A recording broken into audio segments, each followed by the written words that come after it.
Need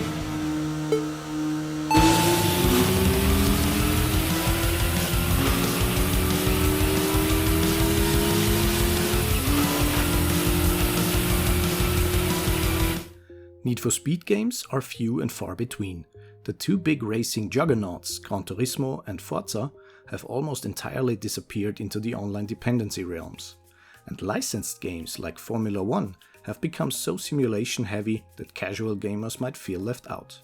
With the reboot of Tokyo Xtreme Racer, a PS2 classic is finally back to fill the void.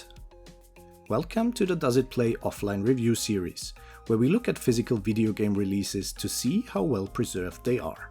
Fasten your seatbelts and get the neon lights ready, because we are going for a ride.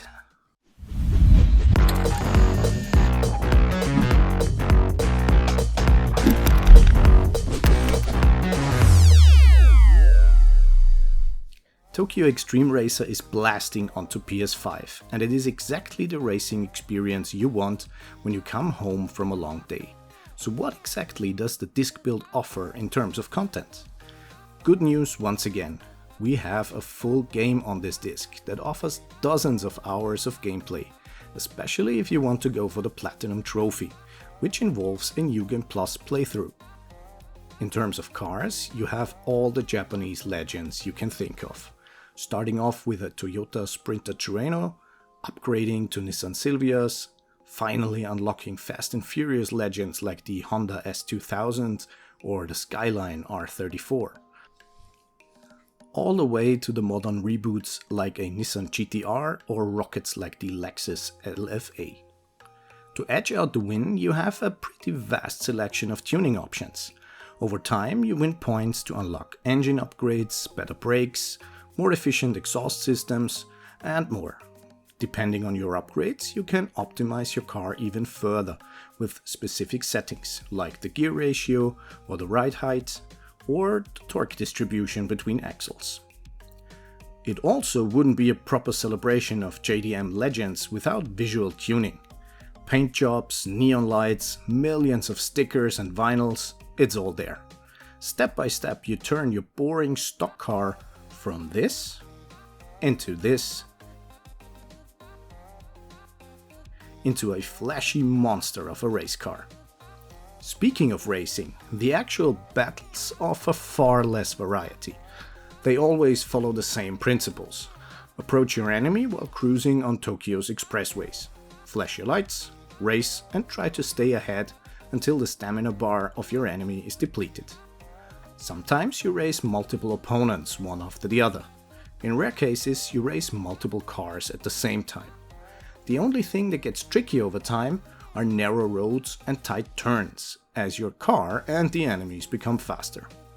But even then, you can cheese through most races, if you simply force your enemy to crash. That will always give you enough time to get ahead far enough. So what about potential issues? Well, the build is pretty solid. You see a few visual oddities here and there, like in the presentation of your rivals at the start of the fight. Notice how the reflections look a bit serrated and the textures have this grainy feel to them. If we want to nitpick, we could also mention that in some scenarios, driving on the C1 loops downtown, we encountered noticeable frame drops like shown on screen right now. For the most part, the game performs pretty well though, even if you hit upwards of 400 km per hour. That's also the moment when you can exploit the physics engine for some funny encounters, either carrying cars on your back or using them as a ramp to jump out of bounds. The only real bug we encountered was during a boss battle. After beating all regular rivals of one of the many street racing crews, the game automatically triggers a battle against the team leader. This once happened directly next to the exit to a parking spot.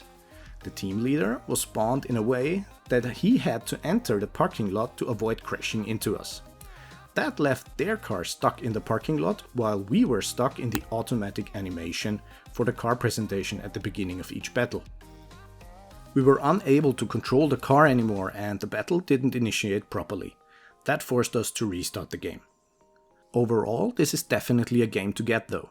The build is solid, the racing is fun enough, albeit a bit repetitive, and performance is stable.